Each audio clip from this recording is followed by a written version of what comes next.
Unfortunate. And so we have a lot to talk about, just a lot to get to. And if you want, hi everybody, welcome to the conversation. Love, health and discuss your breakthroughs, national Our local issues. Bahamians, but also those who are listening around the region and the world this afternoon. Thank you. Absolutely, absolutely. We have an audience that really from Europe to the United States, Canada, around the region, and of course, Bahamians right here who are very interested in just wanting to know the answers and ask the questions that get them the answers that they seek. Before we need a little inspiration, tune into the conversation. Talk about it. Shenique, when the country really need to find ways to join together to fight common problems that we have, collaborative leadership. You need a little conversation. We can go far with the conversation. Here with Shenique on the conversation, yeah.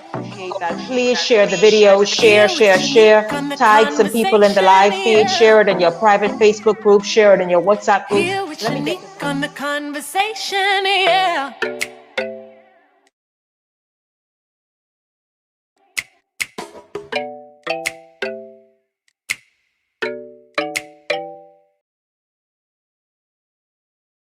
To the conversation on this Wednesday. Hope you all are having a great Wednesday and everybody is doing well, right? Welcome to the conversation today. We have a wonderful show on tap for you, a lot to get through in this hour. And so it's so good to have you all joining us. By the way, who's paying attention to, good afternoon to everybody who's on the live stream already. It's so good to have you all streaming. Please do share the live stream as you come in, share the live stream, and let's just jump right in. You guys know this is budget time. Of course, this is June, and the budget, of course, synonymously takes place around this time of the year. And so today we are paying a lot of attention to the budget. What does it say? Is it promising? What's going on? The Prime Minister, of course, led the debate this morning as Minister of Finance, led the debate this morning in the House of Assembly. It continues at this hour with the Shadow Minister of Finance, Chester Cooper, who is now on the floor giving his budget presentation. But the Prime Minister started things off this morning, and of course, we're going to jump in and hear a lot of what he had to say. What do the panelists think? What do you all think? Have you been paying attention? You would want to pay attention to this budget, and so, of course, we have a lot to get through. And then a little bit later, you all know this is hurricane season, and that word just puts like fear in everybody's heart in the Bahamas, throughout the Bahamas, especially after 2019 and Hurricane Dorian. Well, there is a course that you can take. Certainly, of course, that will prepare you and equip you to be able to better protect your family, your property, and all of that stuff. So you want to stay tuned for today's show. Highly informative and really, really kind of putting you and giving you the information that you need to be able to go ahead and make some great decisions for you and your family. Please do share the live stream once again. Welcome to the conversation. Really, really happy, of course, to have you all streaming live today. Now, my guest this afternoon, Obi Roberts, it's good to have you here on the conversation. Very good to have you, of course, the leader of the People's National Coalition, Garth Rosborough, and Glenroy Pratt. Good afternoon to you as well. Welcome to the conversation, gentlemen. Good afternoon to each of you as well. Good afternoon, Shenique, and it's always a pleasure to be back on your show. Thank you for having me today. My pleasure, Obi. Afternoon, of course, Garth and Glenroy. Good afternoon to each of you, gentlemen. Let's jump right in. I know that you all pay attention to what happens nationally and what's going on, particularly now, as you all politically astute gentlemen, and also nationally minded. And so let's just talk about a lot of things that were, I guess, forecasted. For example, VAT holidays for back to school, VAT holidays for hurricane supplies, particularly in the month of July. A number of things, for example, Exuma to get a $65 million international airport, and a whole number of other things that we can go through, not all of them, but some stuff. What are your thoughts about, or should we start with maybe the shenanigans of the House? Who all paid attention and saw Mark Humes just stand up. And Mark Humes was like, Prime Minister, hold up now, hold up. You talking about the person to be elected in my seat, and I sitting right here. I even ain't give up the seat yet. I move on the side yet. And what do you all thought about that? Did you think that Mark was just maybe a little emotional? Did you think that Mark had every right to say, hold up, y'all, what is this about? What are your thoughts about that? Obi, I'll start with you first. Shenique, when I heard it, I chuckled at it. And in all aspects, the current member of parliament, and we speak of today, is absolutely correct. We're speaking about the here and now. And anyone else who would sit in the House of Assembly and then allow someone to speak beyond them, as if just dismissing them, and then just being very presumptuous that the next incoming member of parliament for their party, while you have the current one sitting there in the House of Assembly, while you make it a presentation, it's kind of embarrassing. It's like your leader is dismissing you. And the 4 years that you have sat within his parliamentary caucus in the House of Assembly. And I wasn't surprised to hear his response, but he stood his ground inside the House of Assembly and primarily in front of his leader. So I was not surprised at all. This is the type of behavior we have come to see from the Prime Minister, and we see it within his own party. All right, be a little bit more tactful and respectful to the persons who serve. Yes, the election is less than 12 months away, and just be acknowledgeable to the ones who have served over the last 4 years in your party. I saw you nodding your head in agreement, Garth. You think it was disrespectful or dismissive of the Prime Minister to Mark Humes? I do agree with Mr. Obi Roberts. Good to see you again, old friend. It's been years. How you doing, man? How you doing? Yeah, but I do agree. I've always said to people that the one thing that I'm a stickler for is respect. We're not all perfect, but at the same time, from other people within the Fort Charlotte constituency, I do understand for the most part that Mr. Mark Humes has been there for a number of people in his constituency. I do believe that during these arduous times that he is doing the best that he could with the circumstances. And I would say that anyone who's now in the fight definitely deserves some respect. And for you to be at work, and it's almost like someone giving you an assignment to train the person who's about to replace you. That doesn't sit well, I think, with anybody. It just never feels right. I'm surprised that Mark Humes hasn't walked the floor on that note, but maybe that's a bit premature. Maybe that's a bit being overly sensitive. But definitely for me, that's a slap in the face. Is it a slap in the face, Glenroy? They both gentlemen say, "Listen, come on now, come on, Prime Minister. That was a kick in the teeth." Do you see it that way? I'll put it this way. I don't agree with that style of on the spot. I think, I'll be honest, I wouldn't personally like it. I wouldn't feel good in the moment of that happening because obviously, you wouldn't want to feel diminished even while you're still performing your duty, and that is not the right way to do it. But rest not assured, let's be clear now. Obviously everybody makes mistakes, and I think the Prime Minister made a mistake in this regard. He made mention of an apology, that no offense to the good minister, but I'll also say this. I remember Picewell Forbes. Obi is talking about the Prime Minister. I remember how Picewell was treated by the PLP. So let's not forget. As we try to paint a picture. All right, just putting that out there. So you're saying all parties can be a bit and have no tact when they get ready. But let's zero in on Mark Humes for a minute before we move on to some highlights of this budget. Let's just look at Mark Humes has been a very quiet member of Parliament. You call him a minister; he is not a cabinet minister. He has been a quiet member of Parliament. It really has made no waves either way. Anybody can perhaps pinpoint or point to something that he would have done that is memorable, that caused him to demand this respect and say, hold up, Hubert Minnis, excuse me, Mark Humes is here. Anyone. Well, I wouldn't say that. Listen, I don't know personally what he's done, and I don't. Obviously, he's not given the opportunity to run again, and that's primarily because he may not have made the impact. But that wouldn't be the basis of him deserving the respect. I believe that the respect should be there because he is still the sitting member of parliament.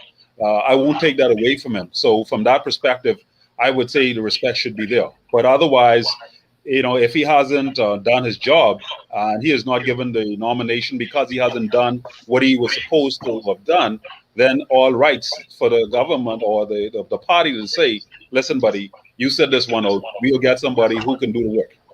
And that is what I want to focus on. The respect part, yeah, we talked about. I just want to talk about Mark Humes himself. He's really been quiet. Yes, he is. Mark Humes has been the forefront of putting on independence celebrations, and that's about it.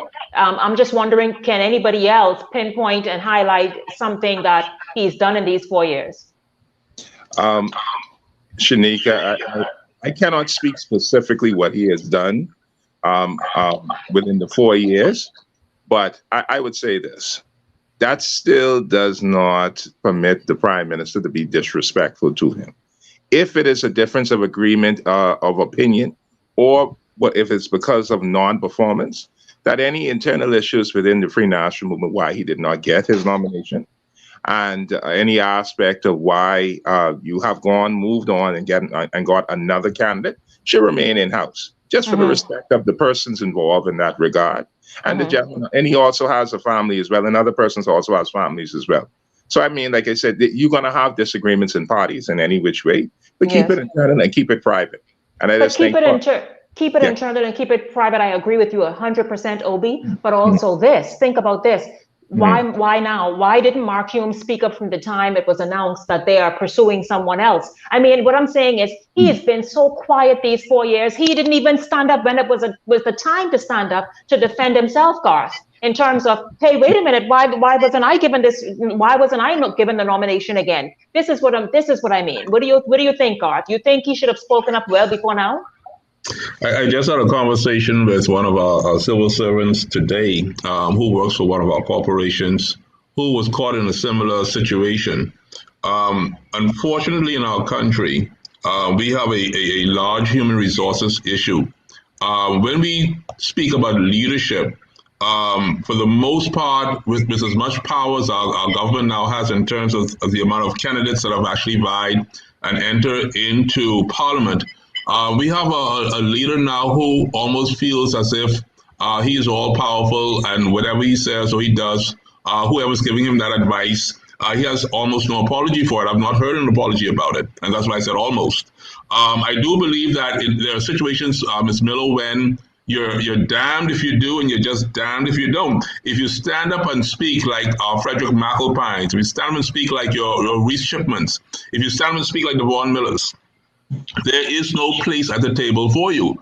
And then if you're too quiet and you're compliant, once again, now I think Mark Humes has found himself in a position where you're so quiet, you're so obedient. Well, what do we need you for? What is your contribution as you're now asking? And so for me personally, I think when he first got the nomination to the F&M, I smelled personally the doom and gloom from then. He may not have seen it. Obi, I don't know if you saw it, but I know Glenn Roy surely saw it. Well, gentlemen, of course, we will continue watching. Mark Humes, of course, did not get the nomination for Fort Charlotte. Another gentleman, a young guy, by the way, that the Prime Minister mentioned something, his name to do with a Junkanoo village. He was given the nomination. If we get to that, we will get to that. But I thank you very much, everybody, for streaming. Let me see what some people are saying before we go into the budget and the highlights that stood out for the gentleman here on the panel today. Mario Mott says, always covering, hitting at you, Glenroy, always covering for the Prime Minister so much. Call him out on his BS from time to time. Let's just see if I can get to one or two more comments. Glenroy, I see you in the comment section responding. Good afternoon, everybody. Brendaline streaming live from Atlanta. Good to have you streaming. Hello, Dolores, streaming from Grand Bahama. Good to have you streaming. Karen Barr says, yes, it's disrespectful and dismissive. Obi was right. Stone McEwen says Parliament has become a disgrace. I hope I pronounce your name correctly. Parliament has become a disgraceful place overall, especially towards the people. No accountability, no transparency. It's a dictatorship. Gentlemen, let us quickly move on into what is happening in terms of a lot of what the Prime Minister said today on the 2021-2022 budget that is now underway, perhaps for the next week or so. At this hour, the Shadow Finance Minister, Deputy Leader of the Progressive Liberal Party, Chester Cooper, is on the floor, and he is giving his contribution. But let's just look at some of the highlights. Anything stands out for anybody, or you want me to point to something? You lead off, Shenique. I'll listen. One of the first things that stood out to me was in the opening of the budget, where we're having a conversation about we were on a path to balancing the national budget, but due to these epidemics or these pandemics or the situation of Dorian and the COVID-19, this has been interrupted. That sounds good to me. However, I do recall, and Glenroy being my Bahamian brother can correct me if I'm wrong, but the one thing that irked me as a human resources major was when the first order of business that I caught eye of was to give themselves a pay increase. And quickly followed by an increase in VAT from 7.5% to 12%. And then to have concessions on certain items within our country that had absolutely nothing to do with persons like myself. And I'm watching situations that simply seemed as if, and I stand to be corrected, taking care of a particular class of individuals or a particular type of individual while the rest of us have been left wanting. And then these disasters came, and of course I can acknowledge it has to be quite challenging. But you cannot tell me you're on a path to balancing the national budget and taking care of the Bahamian people when the first order of business that I evidenced was to take care of yourself. I stand to be corrected. Well, let me clarify something. When you talk about the percentage of VAT being increased, right? Let's not forget, under the former administration, when VAT was levied upon the Bahamian people, there was no immediate reduction in customs duty. When that happened, we still were paying 7.5% and the full 100% on customs duty. When the government came into power, they made reductions on customs duty on several items, breadbasket items. We had custom duties on clothing, air conditioning, and lots of different things, all right? And in addition, they increased the amount of the concession that you would receive at the border, which was a $500 per year per person increase in terms of your ability when you travel, you have that duty-free allowance to you. Not only that, you also had the implementation of a free tertiary education scenario. You also have BTVI as an option to be able to attend free. Then you also had this $500 extended to persons who are coming from the Family Islands. The government has been continuing to tweak and adjust where necessary to make reductions towards helping the Bahamian people. When you look at the home owners opportunity, when you look at the business grant opportunities, there have been lots and lots of financial spending to try to put monies in the hands of the Bahamian people. Let's not forget, a lot of these things were slowed also in addition to what we experienced from an economic challenge from monies coming into the country. If you listen to what was stated, when the government came into power, the first year, the budget wasn't their budget. They came in on the first year of the budget being with the PLP left behind. Not only forget that when the PLP did not put on their budget, they did not put almost $900 million as it relates to expenses that they did not put there. Okay? And don't forget, this government came in with 5 downgrades. Okay? Let's not forget all these things. All right?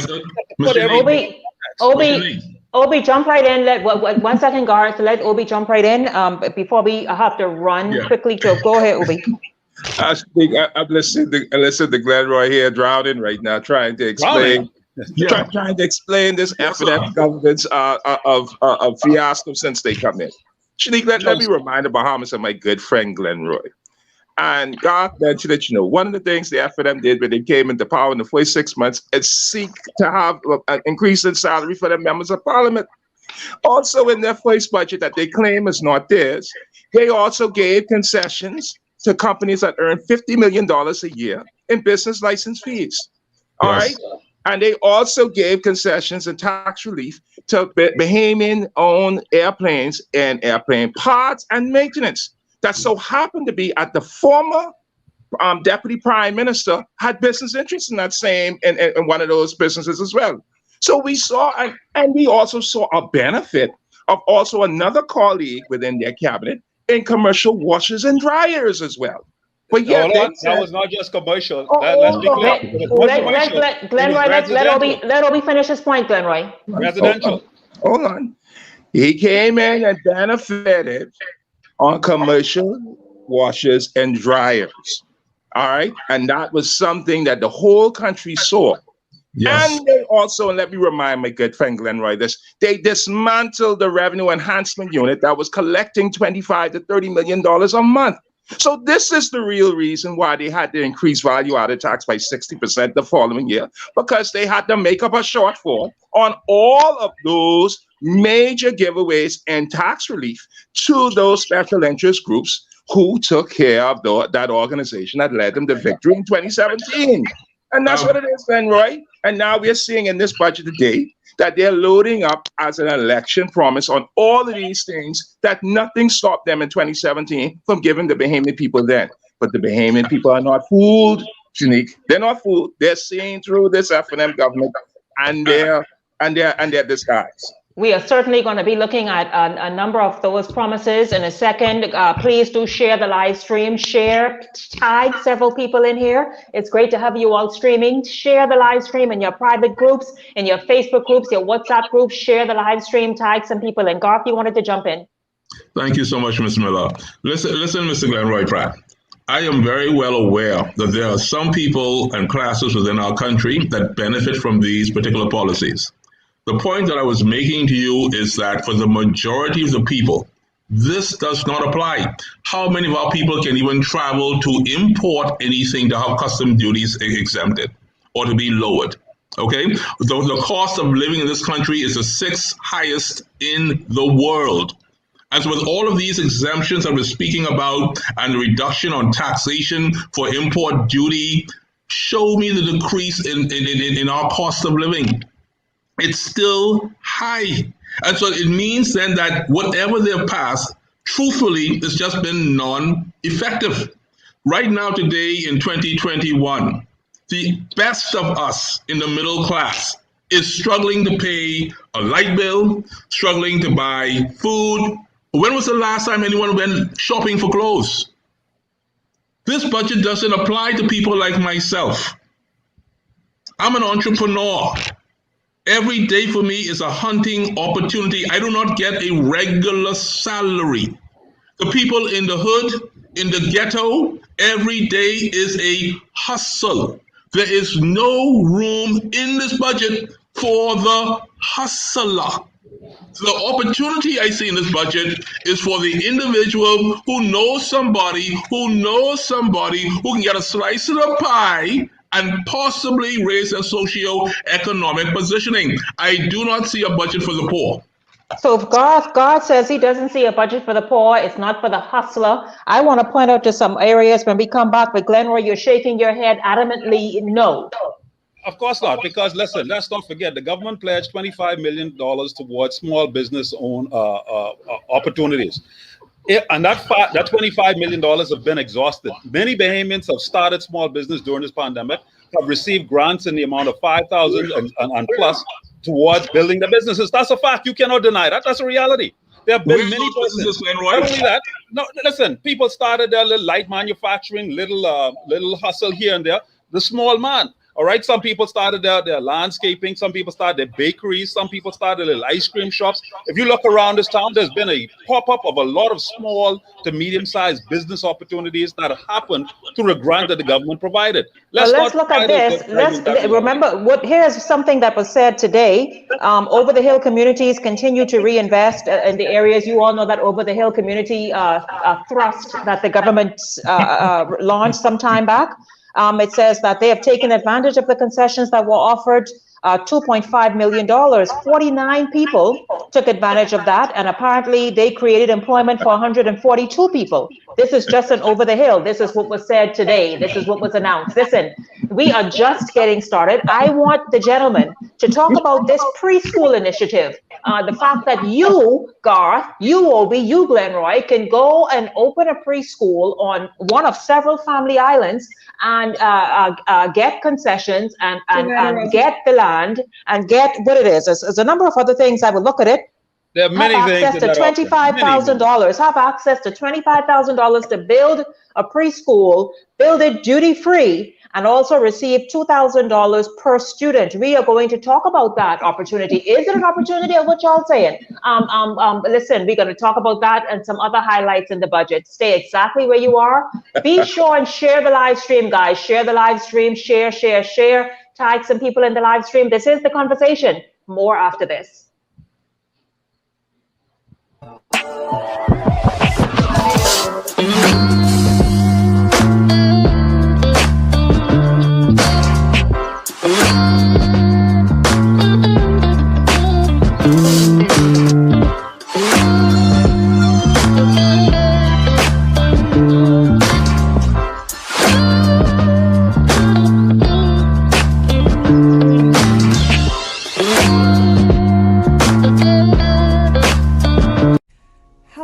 To shed some extra inches of unwanted belly fat. Did you know that there are alternatives to surgery to get rid of unwanted fat? Let Therapy Natural Health Spa help you reduce fat without surgery.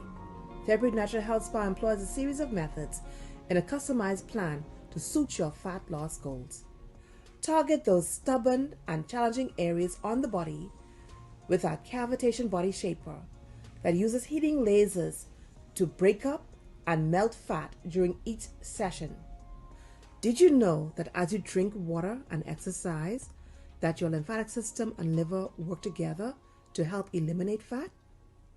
Let Therapy Natural Health Spa help you get the results you've been waiting for. Call us for a free consultation and let Therapy Natural Health Spa work out a plan for you. Check us out on Instagram or Facebook. Our numbers are 393-1126 or 806-1132. Maybe it's for the thrill, or the scenery, or maybe you do it for the speed, or maybe it's for the baby. It might just be for the next stop, or even for the beautiful moments. Whatever your reason for driving, we'll be there to keep you going. Atura Auto, servicing your vehicle at a price that keeps your pockets happy. Call us today.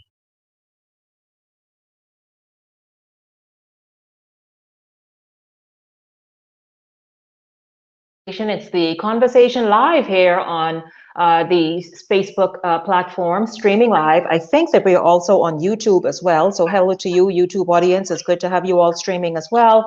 Welcome back to everybody. As you come in or come back in, do share the live stream. It's great to have you all streaming. I'm Shenique Miller, and we're going to get back to the discussion right away, discussing some of the highlights that came from today's budget. The Prime Minister led the budget debate in his presentation this morning. And so it continues right now this afternoon and of course next week. This is the 2021-2022 budget.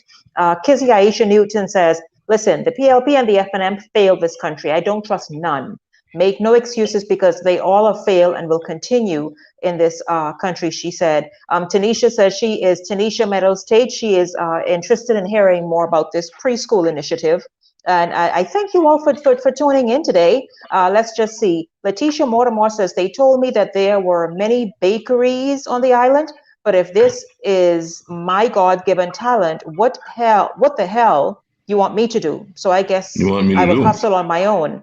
What do you mean Letitia? You're saying bakery? Letitia, someone told you that there were many bakeries on the island. You went to apply for a grant or something, is that it?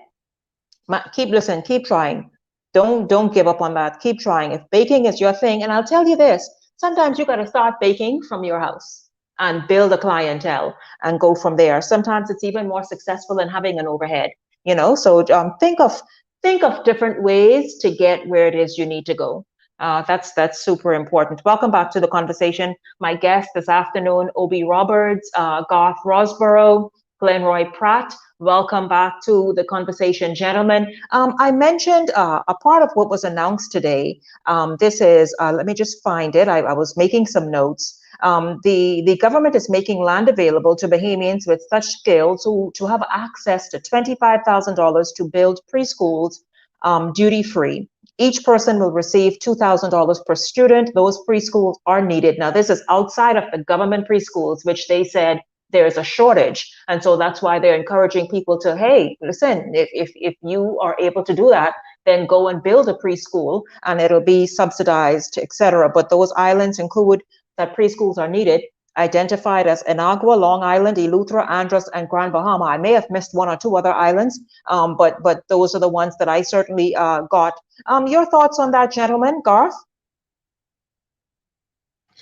Ms. Miller, I'm all for investing in education. I do believe that this is a good initiative.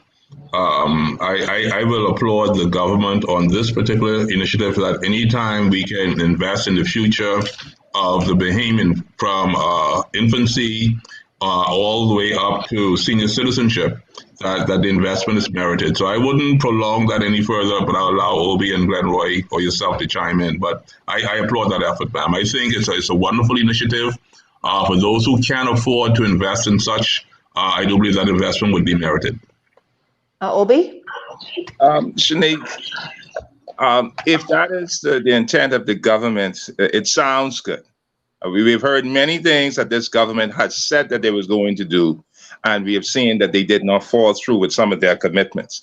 Now, hearing this preschool initiative, and we know this is an election ploy, all right? This is an election ploy in terms of that right now. I just hope that if this is the intent, that they did not do this sooner, all right? They did not do this sooner. And it's interesting when I listened to some of the Prime Minister's contributions this morning and last week. Now, with Hurricane Dorian and COVID, they are finding the monies to assist Bahamians with this, but they didn't do it prior to these two calamities. That's the interesting scenario that I look at in terms of with these two, you didn't do it too prior, but we know that this is an election year. You parted these many election incentives. All I tell the Bahamian people in terms of that right now, just beware of what is being extended to you. And remember the performance of this government over the past 4 years that has been woeful at best. Many things. Do not focus simply on Hurricane Dorian and COVID. There was the Oban matter that has nothing to do with Hurricane Dorian and COVID.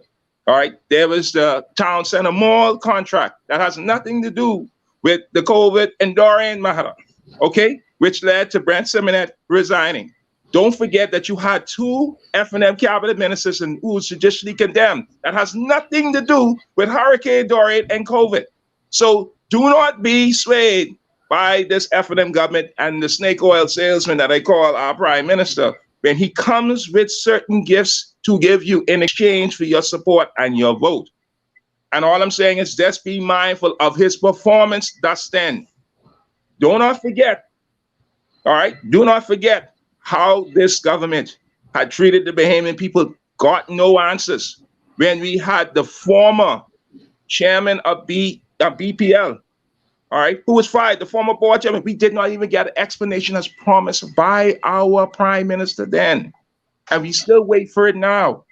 So I just want to remind the Bahamian people of the performance of this government. And then when I heard what the government said earlier, when the prime minister talked was a fiscal responsibility, this F&M government has not met its financial projections since coming to office. But yet you want to implement something called fiscal responsibility when they have not demonstrated it in their own. With this excessive borrowing that they have had right now, that we have now almost approached $10 billion. Yes, sir. And a government national debt of almost increased by 40%, but they said they are fiscally responsible. Come on now. And that's all I just want to remind the Bahamian people, base it on facts. And do not have short memories with this, please. Glenroy, Obi says, base it on facts. Don't pay attention to all of this extra stuff. Yeah, and see, and this is why memory is always a good thing. And let's look at facts. The facts are the town center mall was in the hands of a PLP crony, and the building was going to. Let's not forget when the post office was going to go down a specific location, that was going to cost the government almost $14 million, and in addition to $14 million, the government would have had to lease that particular location. Let's not forget. Let's not forget, as relates to the Oban deal, let's not forget Michael Darville, Obi Penling, and so on, did a tour with the persons that were in the Oban situation. They actually brought Oban here because it was them who was talking to these people in Oban. The information is right there.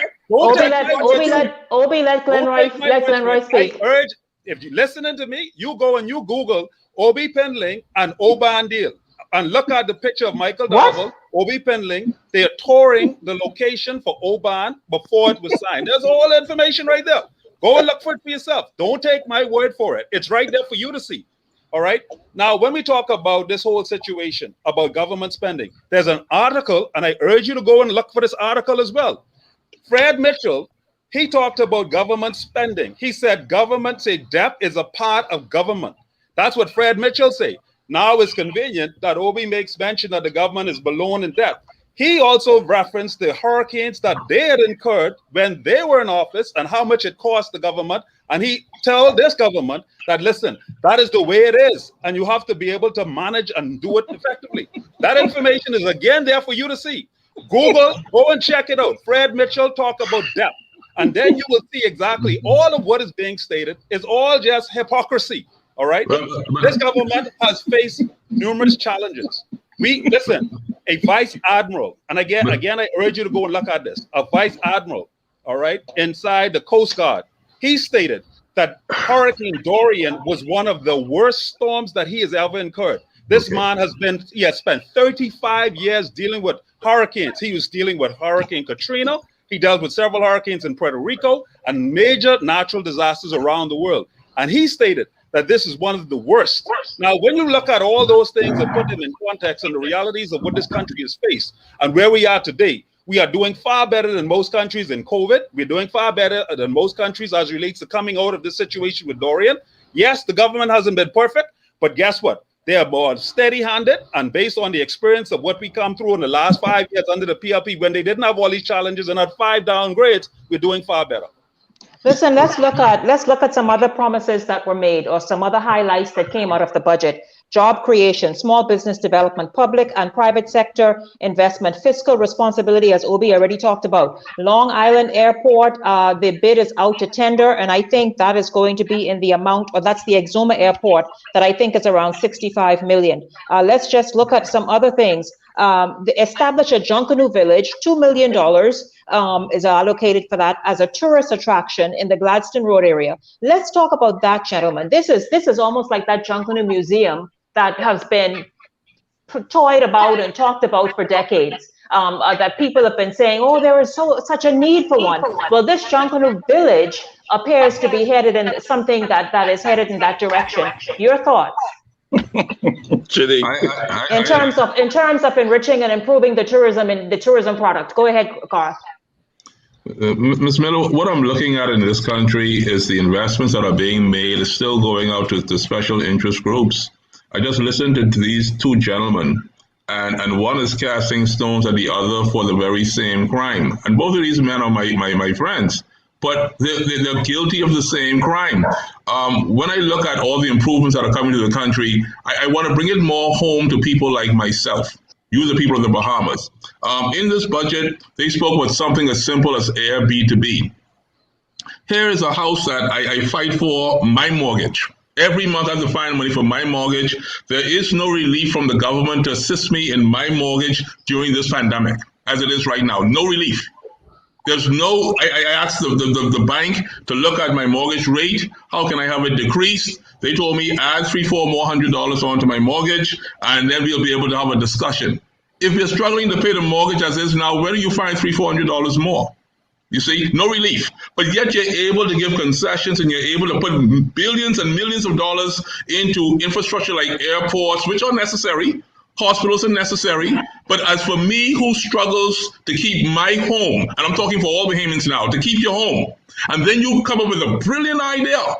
Why don't I take my money and invest it in Airbnb where I can gain some income to assist me with my mortgage, or me being retired from the service, I now have some additional income to maintain my home. What does the government say to us? They're seeking ways to tax me now.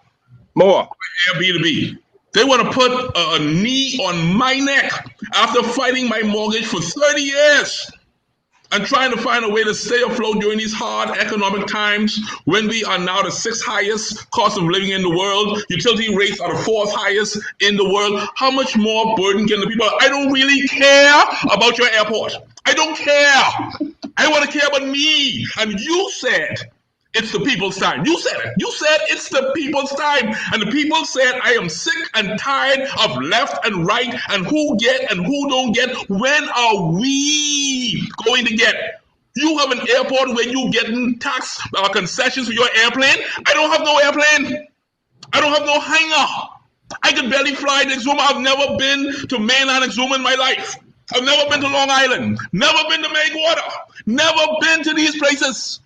So what does that have to do with Garth? What does that have to do with the So don't you think, Garth, the people on those islands are happy to hear this? Don't you think they are entitled to something that will come from these announcements? I recall, and Obi, like I say, you're my friend, I recall when they had the water project in South Andros. How many South Androsians benefited from that water project? When they brought the big boys in there to lay those pipes in South Andros. I'm a plumber. I got a certification in plumbing. A man with 2 master's degrees. You think I'm a dumb man? I didn't get $1. I know people all the way from Cargill Creek straight down to Mars Bay. How could I get a piece of the pie? This is what the people are asking for. This budget. I have it right here. This budget has nothing in here for me. This is what the Bahamian people are saying. Obi did. Glenroy. Okay. Who's Glenroy? It's you. Okay, Glenroy. God says that budget that he held up a copy of has nothing in it for him. Listen, I hear God's emotions, and I appreciate his passion that he's bringing to the table, right? But emotions, you can't take emotions to the bank and cash it. But I'll say this: let's be realistic here, okay? When we signed off on mortgages, that was a commitment that we made with the bank, not with the government. Okay, that's factual. When we make a mortgage agreement, that's a mortgage agreement between us and the bank. We must find ways to pay our mortgages. The government should make it possible that we are not fleeced from the banks, make sure that certain things are there to protect us as consumers. But as it relates to everyday payment of your mortgage, that is a commitment that you made saying that I will pay it. Now, when you said that, that means that you knew how you were going to do that. Now, the other side of this is this. The other side is this, okay? When you talk about the opportunities, I'll let you go. When you talk about the opportunities, right? Airbnb opportunities, the government is making it possible through this budget to allow Bahamians to have opportunities in the Airbnb market, where they'll get direct funds as it relates to getting monies from those persons coming to our shores. That is going to help a lot of Bahamians. To talk about helping them with the mortgage situation, that's going to help. Don't minimize that. When you talk about the islands getting an airport and opportunities, right? You're putting in the infrastructure to make it possible that you now have more and more economic activities. When you have an island that now has all the infrastructure that a modern city has, it provides opportunity for other individuals. There's a lot of springboard opportunities that will happen if the infrastructure is there. And furthermore, you cannot wait to put these infrastructure in place and then say, I'm going to put them in and then wait till the people come. You have to put them in before they come to make it attractive. Build it, and then they'll come, Glenroy. Obi, go ahead. Obi, go ahead. Wait, Garth, let Obi go. Shenique, let me just remind the country that the airport designs in Exuma, they were already completed under the last PLP government and was inherited by this government. This having the government sat on that, like they did with the airport, with the reclamation airspace deal. They sat on them for 4 years, which they could have implemented them from quite some time ago with the airspace and start to begin to receive some revenues. Likewise, but they want to use this as an election ploy that they're doing something major and extravagant for the people of Exuma. Those designs were already completed under the last PLP government. That was that and the North Illusory Airport. So it comes as no surprise to us. Like I said, it's an election ploy. Is it overdue for the islands of Exuma and North? Yes, those people are looking forward to it. But I think what God's problem is, what is being felt by many Bahamians, is this. What is it in this budget that is going to positively impact the small man in this country in order for us to survive? Every year under this FNM government, there is a new tax, or there's been an increase in tax, or things have been increasingly difficult in order for the small man to survive. I listened to Shenique earlier in the show when we talked about what was going on in the over-the-hill initiative or the over-the-hill tax relief. Many people in over-the-hill don't have the money to benefit from those initiatives. And so the country is not getting the money. And Glenys Hanna Martin, our member of parliament in Engliston, said there need to be some provisions in that to protect persons who don't live in the overhill area, that persons come in. She did talk about her Engliston and the fact that they appear to be zoned out. Yes, they're not involved. They're not involved with the overhill initiatives.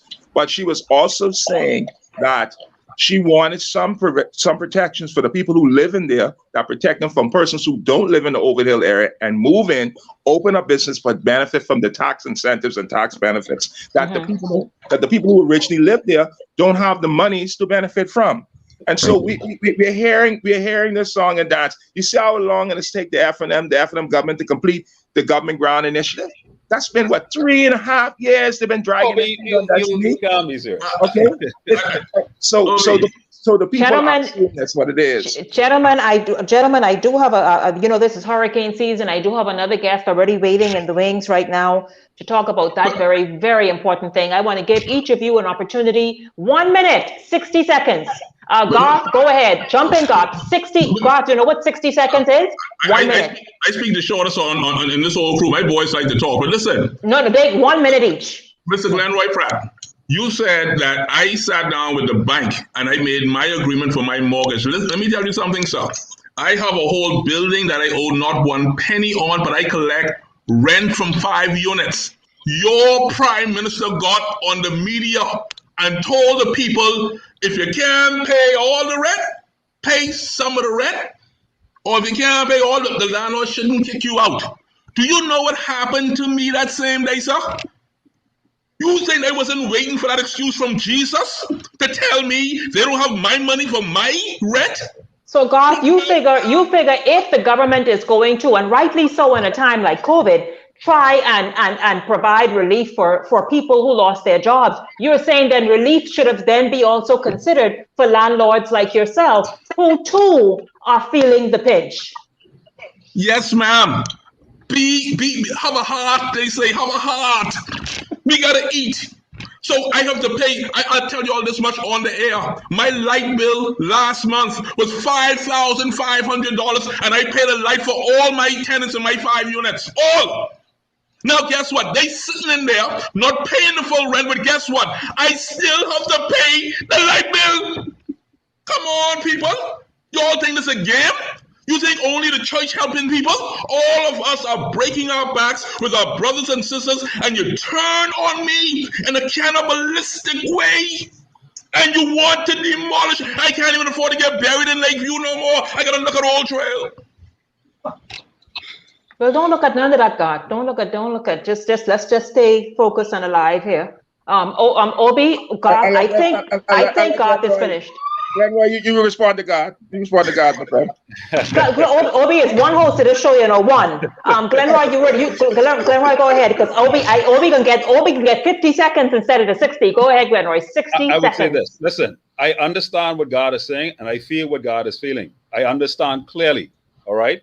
But the reality of it is, you can't take you cannot get money from where it's not. You can, for example, we talk about the government giving relief, right? The government gave relief to rental assistance and all that other stuff, right? But the country wasn't receiving revenue and money wasn't coming in. So where's the money supposed to come from? When the government now starts to get the loans to help to get more monies into the economy, we complain that the government borrowing money. I mean, what do we want? Let me make it clear. All right. Garth, if I hear your mouth one more time, if I hear your mouth, Go ahead, Glenroy. The treasury is not an endless pit of resources. That money has to come from somewhere. Now, everybody's feeling it. This is why it's called a global pandemic and a global economic crisis. That's why it's called that. You talk about your $5,000 light bill. Mine was $2,400. My water bill was $1,400. It was behind. All right. I'm feeling the same pinch. But the reality of it is that, listen, the Bahamian people are facing this challenge not because of the government. They're facing this challenge because of COVID. They're facing this challenge because of what has happened economically around the world.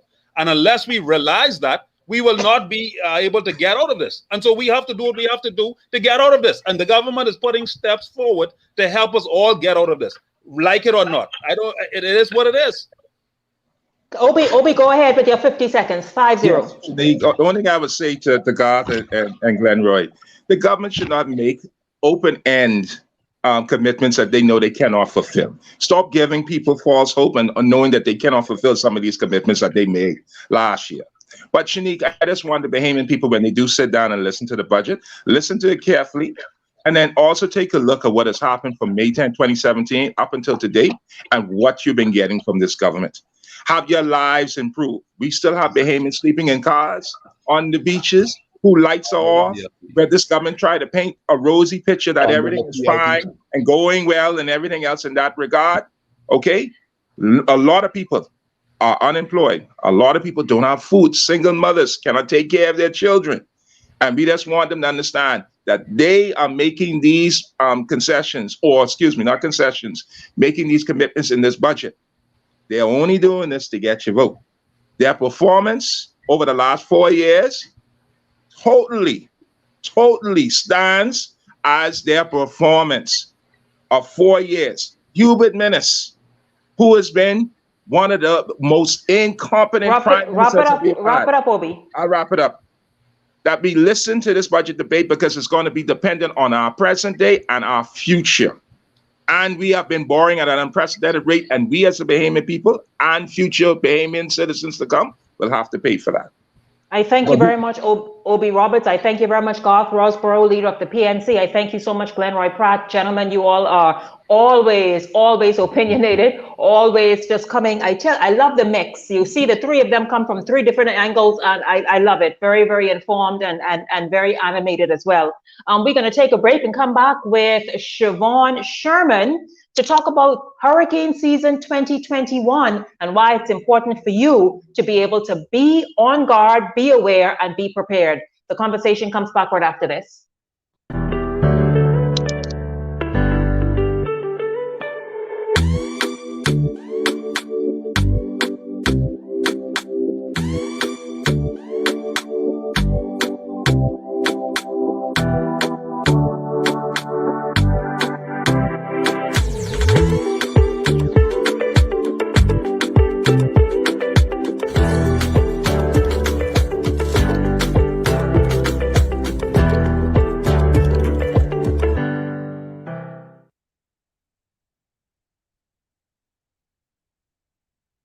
Beyonce may have said that she woke up like this, but remember, Beyonce has a whole team of experts to help give her that flawless look. It's your turn to shine in the skin you're in with your team, Flirty Girl.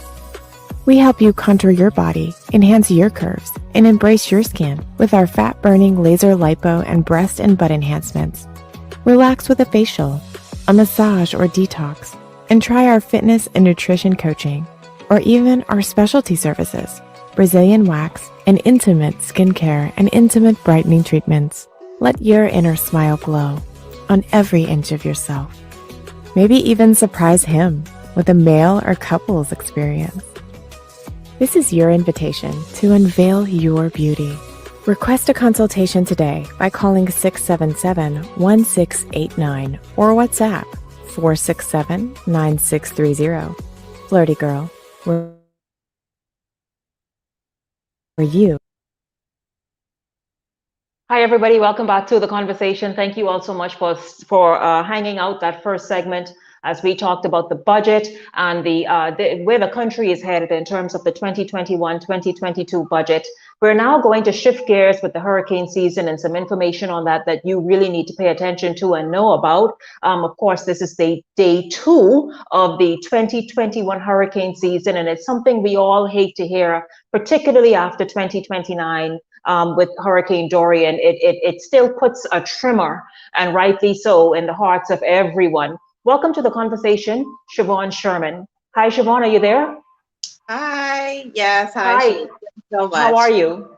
I'm good, thank you. How are you? I am good, thank you. Listen, let's just jump right in. There's a wonderful opportunity for people to be informed and better prepared. And it's not just people in, say, Abaco or Grand Bahama. It's all of us in this hurricane belt called the Bahamas. Yes, most certainly. So I am proud and I thank you so much for having me here today. I know our country director, Pastor Henry Munker, should be joining us as well. But I'm here proudly representing the Adventist Development and Relief Agency, shortly known as ADRA, ADRA. And we are the humanitarian arm of the Seventh-day Adventist Church. And our office is actually right next to NEMA on Gladstone Road. Oh, okay, cool. This national office, this country office, is a part of a global organization having over 135 country offices. Our head office is within Maryland, Silver Springs, Maryland, within the U.S. Oh, so this is not no fly-by-night organization trying to just give information. You all are well established and in multiple countries where you've been doing this kind of work for quite a number of years. Over 50 years, yes, this organization has been all over the world.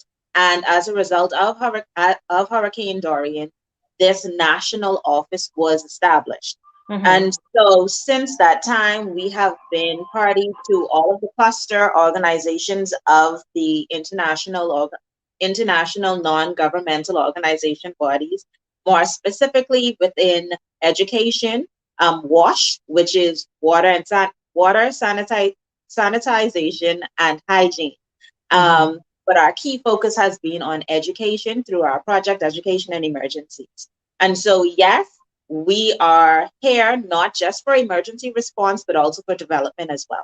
And education. I mean, and everybody, I'll tell you this, you talk about a hurricane. I mean, we dread now, always did, obviously, but after 2019, you realize that, whoa, hurricanes are nothing to take lightly. Hurricanes are to be regarded. What is it that ADRA is proposing and doing? Okay, well, that's awesome, right? For example, I mean, I know the focus is on disaster risk reduction and resilience, but what is it that you're proposing, and how does this truly help people, citizens, residents across wherever the multiple countries you're in be prepared truly?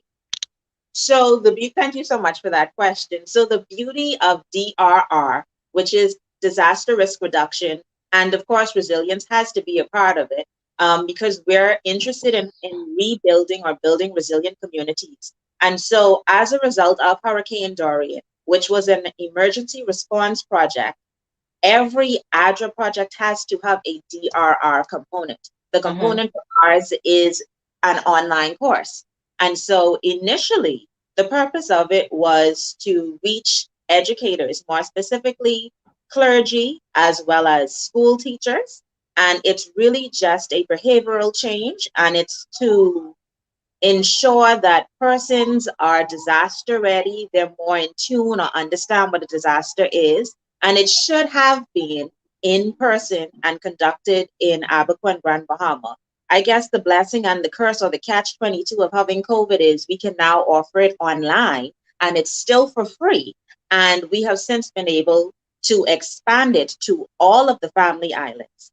And so it's not just for Abaco or Grand Bahama, it's for people in Bimini, it's for people in Exuma, Eleuthera, Long Island, Acklands, Inagua. It's for everyone, because the essence of it is, in order for us to become a more resilient community, we have to have more resilient households. And in order for us to be resilient, we have to know the steps that must be undertaken in order to protect ourselves as individuals. And as we do that, then we continue to build or connect the dots, just as these chain of islands. Well, that's really awesome. So let's talk about where the seminars, the classes and courses have happened already. What has been the response, and how did people sort of respond to the information? Okay, so like I said, we have thanks so much to our donors, the LDS charities, and of course the ADRA network of offices. They have allowed us to expand it to not just the church leaders and the educators. And I can tell you, so far we have over 225 registrants, and we have the capacity to have 500 persons. We just started this last week, Monday officially, but of course Monday was a holiday here, so you can't really count that. So Tuesday unto this day, we have had a steady flow of interest and persons that are sharing. I can say that the feedback has been really positive. So far, we've been seeing 4 out of 5 and 5 out of 5 stars because we did not, this course, you can literally take in 2 hours. You can sit down in 2 hours and complete it if you wish. So what is it that, well, how does this, because this sounds interesting. I mean, I think all of us should be interested in taking this course because you become more aware. What is it, what does it encompass, this course, like that is necessary for us to know? So it's 5 modules. The first one covers what a disaster is, key terminologies, because I think oftentimes we hear persons on the TV speak about risk and hazards, and you're like, what is that? And then you hear about disasters, and immediately you only think about perhaps a hurricane because that's our locale. However, we have flooding. A flood is a disaster. A tornado is a disaster. And so all of these things now, we begin to help your brain begin to put it all together, compress it. And so this is what a disaster is. This is what a hazard is. This is what a stressor is. These are the organizations that are responsible for it. And then you also have, we speak about the disaster management cycle. And what you'll find in the course is DMC, or the disaster management cycle, really speaks to reactive or reactionary actions that happen as a result of a disaster. What we're seeking to do with DRR, however, is help our communities to be more proactive. And so we're trying to get away from the relaxedness that we do have as island people. And it's the truth. We're very laissez-faire when it comes to preparation because we think, oh, we've done this many times. And if I'm honest, or let's just pray not this year. You know, all of that. We're not trying to do that. We are not trying to do that. We are trying to help you put your prayers and your faith and your action all together. Yeah, let's just, how about we just combine all that? How about that? Listen, I want you to speak to, you know, something that is increasing, and I hate to say it, you know, but tornadoes are becoming more and more frequent. I think in Nassau, maybe 2 weeks ago, there were videos of thank God, smaller ones. But people just almost want to just sort of run up on it and take, and you know, of course, nowadays everything wants to be captured. So speak about, please, the same way we prepare for hurricanes and get out the way. Speak about why is it necessary to do that in tornadoes? You see, again, we always want to be the first persons to capture and share, as opposed to thinking about all of the risks that are involved. So what about the missiles? Your car, your Honda, your Swift, they cannot stop a missile or a projectile from a tornado because those, and sometimes you have water spouts in those as well. You don't know what's being collected or picked up because they're not picking up their keys and saying, okay, I'll pick up this one little thing here. No, whatever is in its path will be cleared. And that is the beauty and the peculiarity of nature. We have no control over it. And so for persons that are interested being a flood, and we do have to be mindful of that, of an earthquake. Oh, absolutely. Yeah, we may not be the first persons to receive or to feel an instant impact of an earthquake, but we're not too far from those that do. And so tremors do still make its way. Listen, I'll never forget. Yeah, in 2020, Jamaica had an earthquake, and we felt the tremors almost immediately. and it was quite daunting. And so the thing about it is, you're right. And then if you recall, I think it was 2009 when Haiti had an earthquake, and there was a tsunami warning, and that impacted the region, including not impacted, but threatened the region, or perhaps warnings then were sent out to the region, including the Bahamas. These are all the topics and disasters, or Mother Nature, I would prefer using that a course like one that ADRA is offering, that it covers and makes you aware of and gives good, vital information so that we all are better for it, eh? Right. And in any disaster, I think the key takeaway should always be that everyone has a responsibility to be disaster ready. And so it does not matter how old or young you are. I was actually in a training session perhaps a month ago, and one of the things that the instructor brought out was for children. Children need to be aware and a party to whatever the plan that the family has. So in the event of a hurricane, for instance, at some time, you have to show them where the breaker is, for example. They have to know where the breaker is and what to turn off exactly to avoid fires from erupting. You have to show them, or even you give them the task of assisting their grandparent with moving their items or packaging their medication, to put inside what we would call their get packing bag or their survival kit. And so you also have to know your risk and be prepared. In order for you to know your risk, you have to conduct an assessment of your home every time. So don't say last year, man, nothing happened. We just had a few tropical storms. That and that right there, Siobhan, you're calling it right. That is generally the attitude. Yeah, so we have to get out of our own cultural relaxedness and really begin to take it seriously, because you have to walk around your home, whatever cracks you have, address them. If there is any brush around your home because of a fire or of a hurricane, what can possibly be a projectile? How do we build our homes?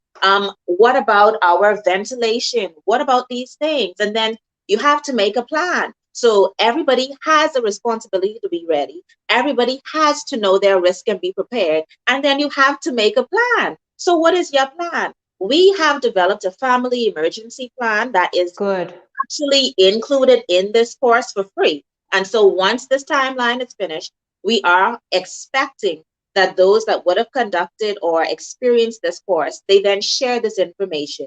But it will also be available on our website, adra.bs, and it will be on our emergency page. And there you will find a family emergency plan that is it is fillable and downloadable, and it is absolutely free.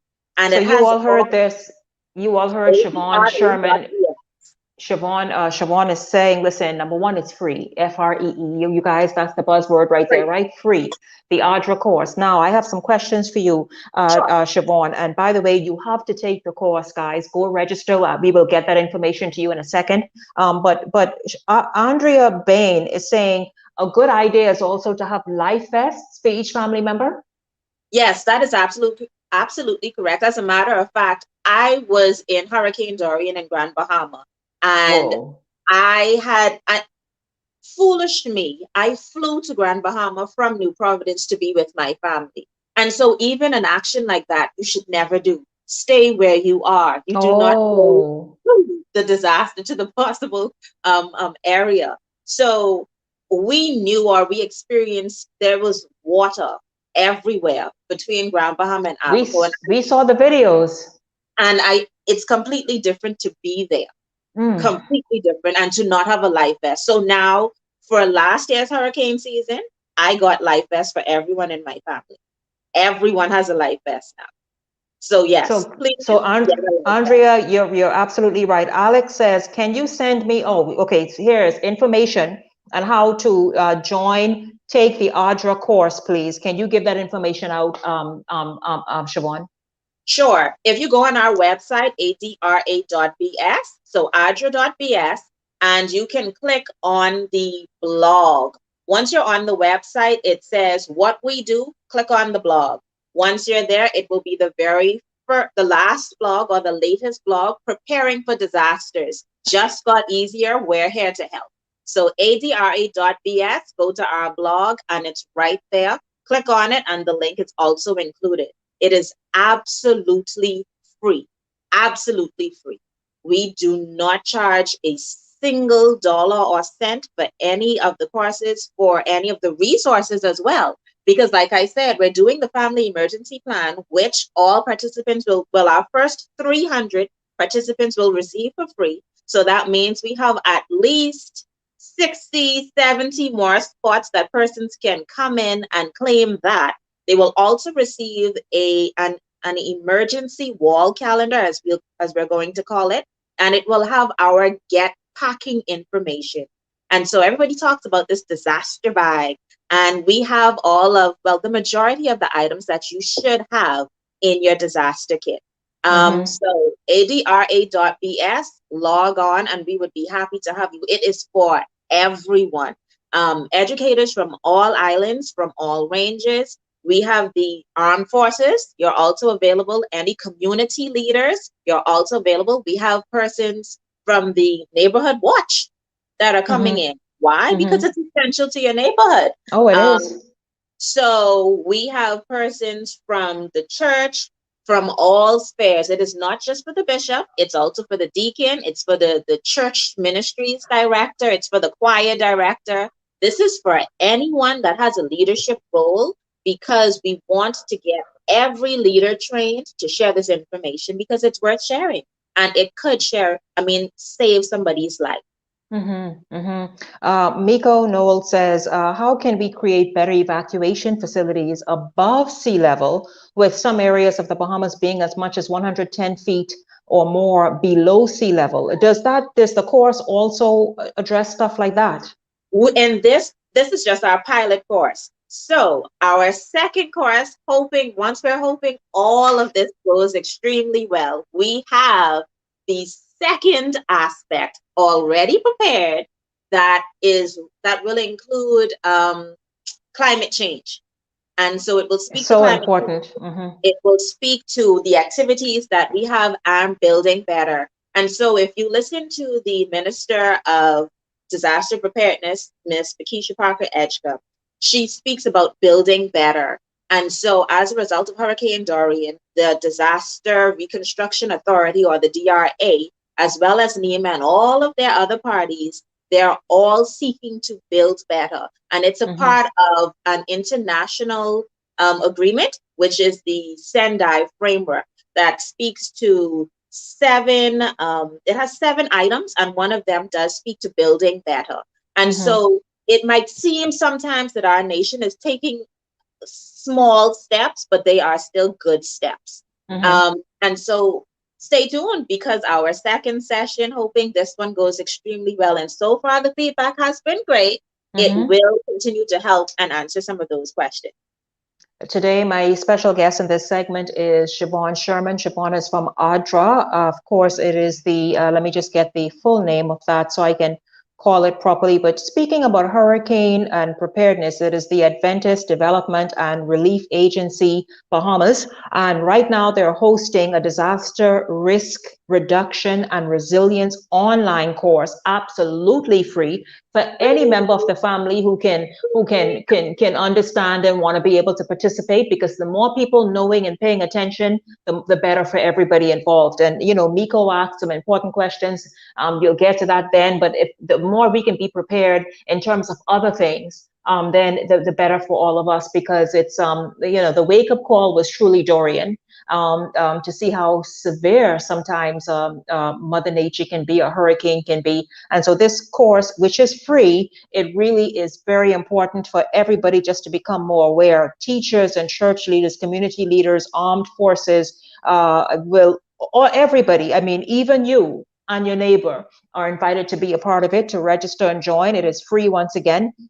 And so, of course, the course focuses on the basics on how to be prepared for disasters and how to help protect those you love the most. You heard her already sort of, I guess, gave a little sneak peek about the importance of every family member having a life vest for example, just have that in there, put it in the back of the closet, put it where you could just have it there. Very, very important. And so, Siobhan, this course is happening from last week until when? Until the 6th. We have it open until the 6th. However, I'm now realizing that Friday is also a holiday. Friday is a holiday. We love our holidays, so I can extend it to the 7th.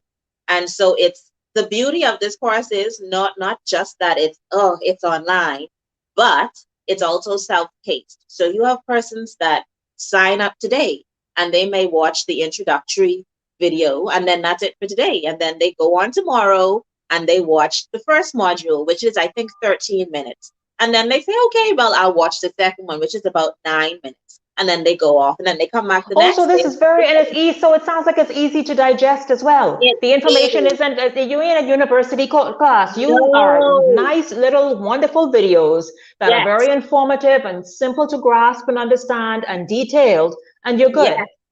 Yes, we have sought to be as succinct as possible. That's why I said, you could sit down for an hour. I think the entire session, the training itself is about an hour. So you can sit for an hour, get that information. Yes, there are tests though. There are a few tests, but nothing crazy. It's just to test your knowledge. And you can get your certificate and you can be done. So you don't have to take 2-3 days. And two, we don't want to waste time. We're not interested in fillers. We're interested in getting the information out that needs to be given. This is the time. The time for preparation, some say, was last month. So if you have done no preparation at all, this is the time now. So get that information and get packing. You have to be ready and get packing because the storm can come about at any time. We have been having severe rains and thunderstorms shooting about. But don't remind us, Siobhan. Don't remind us. So, I mean, in certain areas of New Providence alone, flash flooding. So what then do you do? So you don't even have to wait for a hurricane. You don't have to wait for a tornado. A flood can cause severe damage to you and your home. And I was reading recently that it only takes a few feet of water to completely wash you away. And so again, we take so many things for granted and you don't know what's lurking. It can be feces. We don't think about these things. Bodily, yes, it can be excretions of any kind inside waters, which you don't want because that's also going to affect your health. And to be honest, our skin is the biggest organ that we have. So we have to be mindful of that. We have to protect ourselves, even as simple as boots. I had never bought water boots in my life until I joined. It's important. Yeah, it's important. It's important. So you all see that the information that's coming out even now about what it is that we all should have, and that you're right. Who has I forgot the proper name of it, but the water boots. We know what we're talking about. Who has that? Who even thinks about it? But it's protective because it's a very thick rubber. So it's protective. It can protect you in case there's flooding of down power lines, etc. And so it's important for each family member to have that, each family member to have the life vest, for you to have stock up for at least maybe certainly a month of medical supplies. I mean, 3 months is ideal perhaps. But all these things. And so Siobhan, as we wrap up, give us a final comment. And is there a phone number that we can also access? Sure. So for Grand Bahama, we have Marniqua Dean, our field officer. She is at 814-0224. So for Grand Bahama, 814-0224. For Abaco, we have 813-5010. That's Antoinette Dean. 813-5010.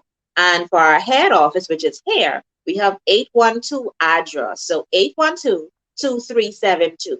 Repeat those numbers again, please. So for Grand Bahama, 815-0224. For Abaco, 813-5010. And for the head office, it's 812-2372. And I can always be contacted through our Facebook page, which is ADRA Bahamas, or through contact@adra.bs.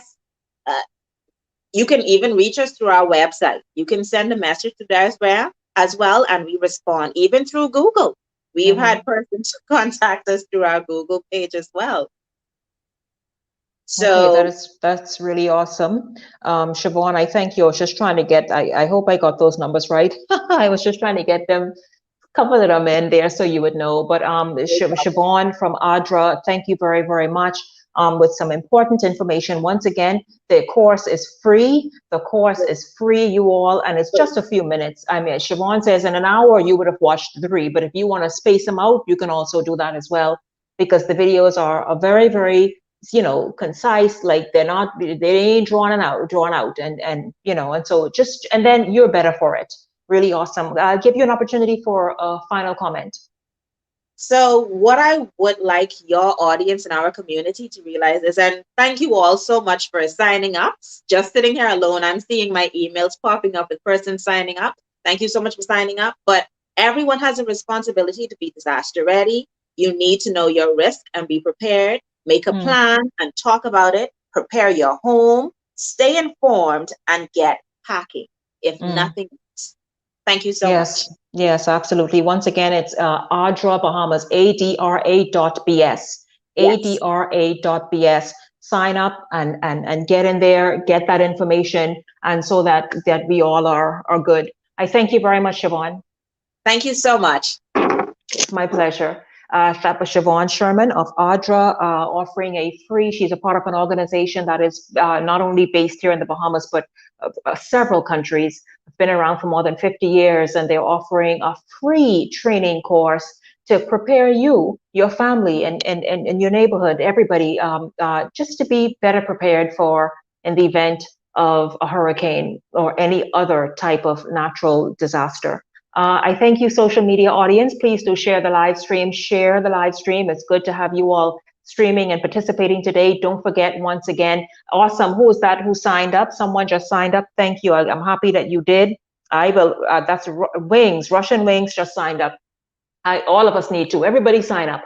I thank you all so much. Everybody have a great afternoon. See you all on Saturday when we talk about colonics. That's right. We talk about the importance of colonics.